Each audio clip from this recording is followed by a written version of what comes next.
The Marine's hand slams on the bar top, laughter erupting from his crew. "Another civilian playing dress-up," he says, eyes locked on the woman nursing her whiskey 2 seats down.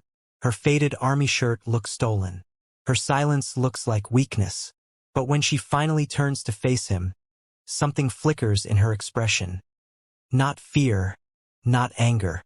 Something far more dangerous. What happens in the next 3 minutes will become a legend whispered through every military base from Pendleton to Bragg.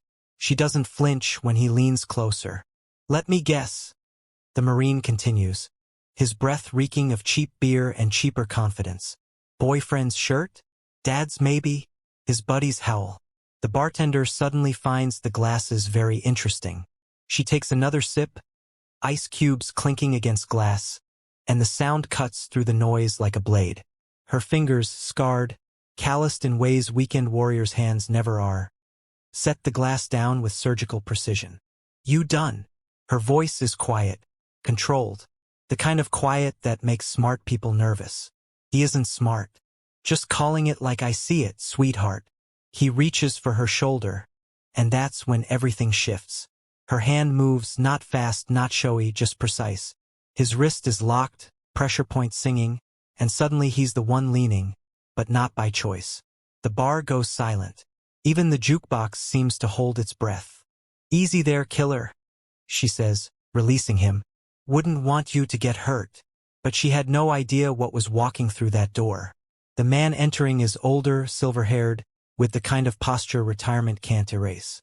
His eyes sweep the room with practiced efficiency, and when they land on her, something shifts in his weathered face. Recognition, then something deeper. He moves toward the bar, and the crowd parts instinctively. Marines might not know every officer, but they know authority when it breathes. "Captain," he says, not to the Marine, to her.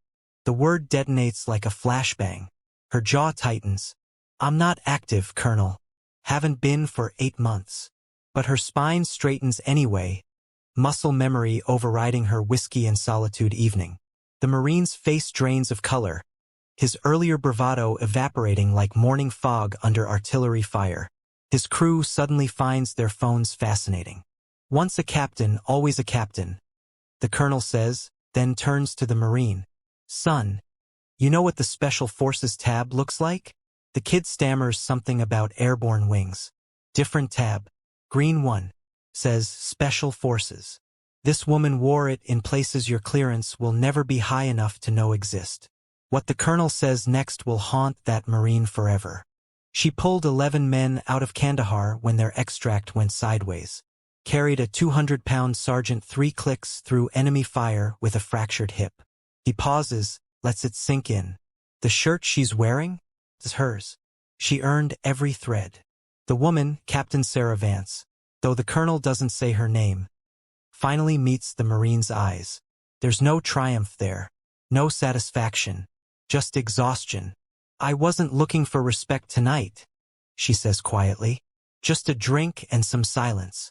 The Marine opens his mouth, closes it. Whatever apology he's constructing dies in his throat because some wounds run too deep for words.